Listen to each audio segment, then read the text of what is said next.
NEWSplash is brought to you by InkTV and sponsored by Firefin, saving you ink and money on the hottest trends.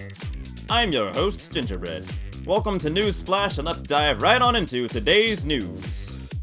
The stories we'll be covering today include the officially sponsored US Inkling Open tournament, everyone's favorite pair of idols, the Squid sisters, highlights from plays of the week, and for those of you who can't get enough Splatoon, we'll cover lots of great content for you to check outside of the game in today's segment of real-life content. Now on to the first story. Lately, Nintendo has been showing a huge amount of support for Splatoon, no doubt to drum up interest for the upcoming sequel. They've held multiple sponsored tournaments, such as ESL, the Electronic Sports League in Germany for Europe, and the AEL tournament, the Australian Esports League, sometimes referred to as the AUNZ for Australia and New Zealand. And finally, that brings us to the main topic, the US Inkling Open. As the name suggests, it was the officially sponsored Nintendo tournament for those living in the United States, hosted by BattleFi, and brought to you by none other than your very own friends here on InkTV. Other requirements for participants included being at least 18 years of age and up to 5 members per team. The tournament featured a small whopping of about 140 teams. And some of you might be wondering, what would make so many teams want to compete? Well, fret not, dear Squid Kid, for Bread shall tell you. Teams from all over the country battled it out to try and win the first place prize of a paid trip for you and your team to Los Angeles Convention Center for E3 2017. It was a 2-day tournament spread across back-to-back Saturdays. The first day featured multiple rounds of turf war matches, and it brought the 140 teams down to a mere top 16. Those 16 teams then went on to bracket in Day 2, where rounds featured the other ranked modes of Splat Zones, Tower Control, and Rainmaker. And here, in no particular order, are the 16 teams who had the honor of participating in Day 2. Dank & Co., Black Paper, Ink Delta, Deep Blues, Get Kraken, Got Kraken, First Strike, High Tide Era, Kairos, Deadbeat, Speed Runs Live, Lost Faction, Mutebot, Stardust, Yami, and Wink Nation. There were many hard-fought battles, but in the end there can only be one, and the team that ended up fresher than the rest was Deadbeat. So congratulations to them for their success, and look forward to seeing them perform at E3. And that about brings us to our next story. We have a bit of news on everyone's favorite pair of pop idols in all of Inkopolis. One of the researchers from the Squid Research Lab has intercepted a series of messages regarding our beloved Squid sisters. At this time, not much is clear as to who is sending these messages or even why, but we are absolutely certain the Squid sisters are the main focus of these stories. Let me start from the beginning of what we have so far. Prologue. About 9 months have passed since the final Splatfest. Twilight lowers its curtain on Inkopolis. Neon signs paint the dusk in brilliant shades of green and pink. The Squid sisters dance on, as though driven by the inkling love of battling for turf. Memories such as these linger, vividly etched in my mind, but feel too like remnants of a long-forgotten past. It happened the night the final Splatfest came to an end. The showdown of Callie versus Marie ended in victory for Marie. But there was no ill will between the two. The girls left the studio arm in arm, smiling and laughing as they always had. The bond between them would continue, unbroken, for years to come. Or so it seemed at the time.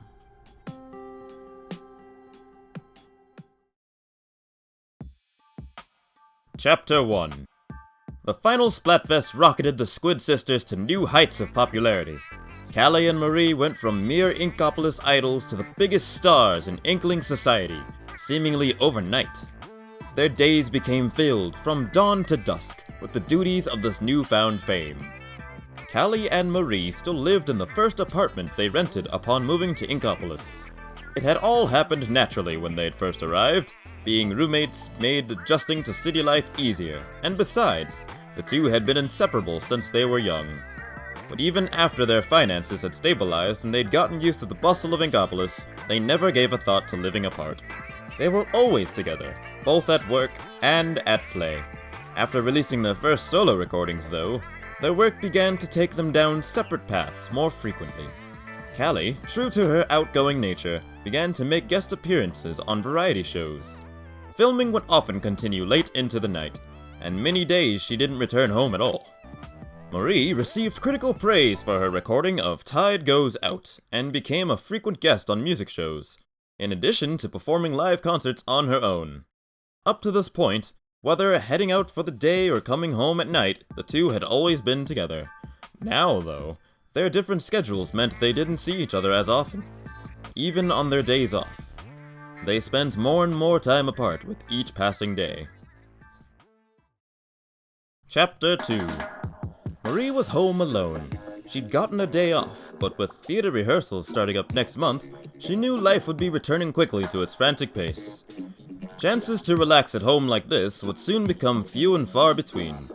Knowing work would keep Callie out late, Marie busied herself with the chores that always seemed to pile up and waited for her friend to return home.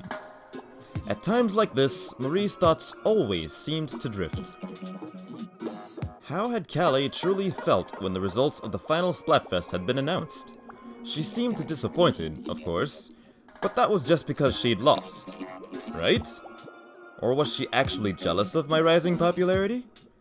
Could she still be holding it against me after all this time? Just listen to yourself, Marie. You're overthinking this. You know Callie would never feel that way. Maybe all this worrying has actually given you some sort of a superiority complex. Maybe winning that final Splatfest has made you full of yourself. The very idea stung Marie with a twinge of self-loathing.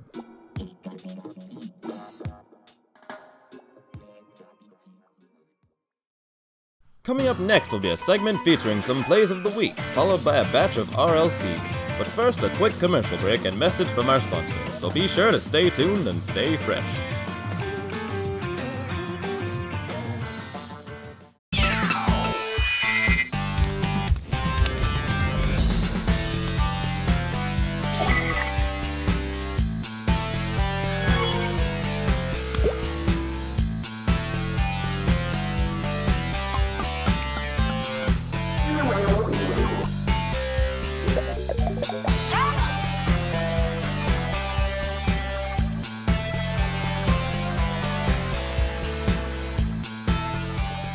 Welcome back, and just in time for our Plays of the Week segment, where we'd like to highlight 5 of the best player-submitted plays that occurred over the week. To start us off at number 5, we have Spec of Team Yami, demonstrating his Octobrush ability to sweep maybe not all, but most of his problems away. Tim, no. Stop. Not like this. Oh, your friend. Got to. Viper got me in their clothes. Coming in at number 4, we have Silver, also of Team Yami, offering his opponents some, shall we say, grim tidings. And even when it looks like the bad guys have the upper hand, he shows them it's no use. Ow. Got to. There's still one there. Oh, he's teleporting. I directed him. I got 3. Determined not to let Yami have all the fun, at number 3 we have Taylor of Deep Blues, exterminating a few members of Team Extermination. No, there's no Luna. Got the charger. Oh my god. Got Luna. Nice. Got 3. Nice shot. Last one T-Tech, nice to wipe. For the number 2 spot, we have Josh of Get Kraken, cleaning house, and like the good host that they are, they're making sure their guests are having a blast.